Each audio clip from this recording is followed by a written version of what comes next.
વડોદરા મનપાની ચૂંટણીમાં ફોર્મ પરત ખેંચવાના મુદ્દે ભાજપ અને કોંગ્રેસ વચ્ચે તણાવ સર્જાયો હતો।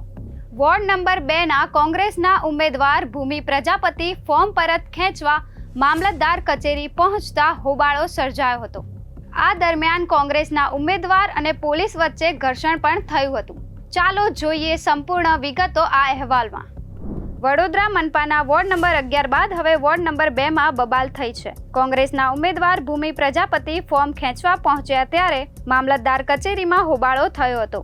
આ સમયે કોંગ્રેસના કાર્યકરોએ મામલતદાર કચેરીની લિફ્ટ, જાળી, દરવાજાની તોડફોડ કરતા પોલીસ સાથે ઘર્ષણ થયું હતું। મહિલા પોલીસ અને કોંગ્રેસની મહિલા કાર્યકરો વચ્ચે પણ લાફાવાળી થવાના દ્રશ્યો સામે આવ્યા છે। આ સમયે પોલીસનું મહિલા કાર્યકરો સાથે અસભ્ય વર્તન પણ જોવા મળ્યું હતું। ભાજપના નેતાઓ પણ મામલતદાર કચેરીએ પહોંચતા કોંગ્રેસના નેતાઓએ ભાજપના નેતાને કચેરી બહાર કાઢવાની માંગણી કરી હોબાળો કર્યો હતો।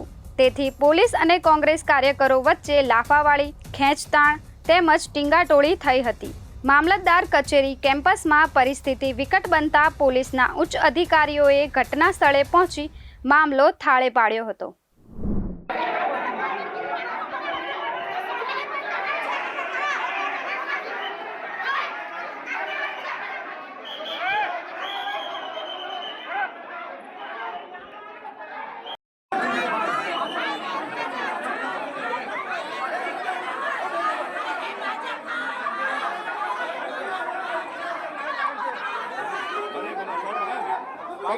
पकड़ो हाँ पकड़ो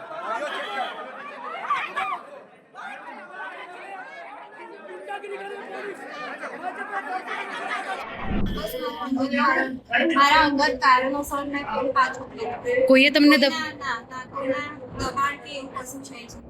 બિલકુલ શું પરિસ્થિતિ શું હતી? પરિસ્થિતિ એ છે કે મારા અંગત કારણોસર છે અને બસ મારા સમાજ સાથે ચાલવું છે। બિલકુલ, તો આપને જે રીતે ફોર્મ પરત ખેંચ્યું, કોંગ્રેસમાંથી ઉમેદવારી પણ આપી હતી, તેમ છતાં આવી રીતે ફોર્મ પરત લેવાનું કારણ? બસ એ મારા અંગત કારણોસર। કોઈએ રાજકીય દબાણ કર્યું હોય, નાણાકીય લાલચ કે એવું કશું? બિલકુલ નહીં।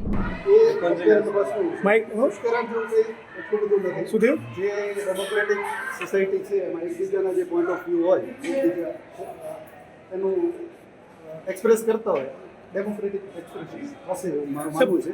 તેમ છતાં પોલીસ સ્ટેશનમાં અમે પૂછપરછ કરીએ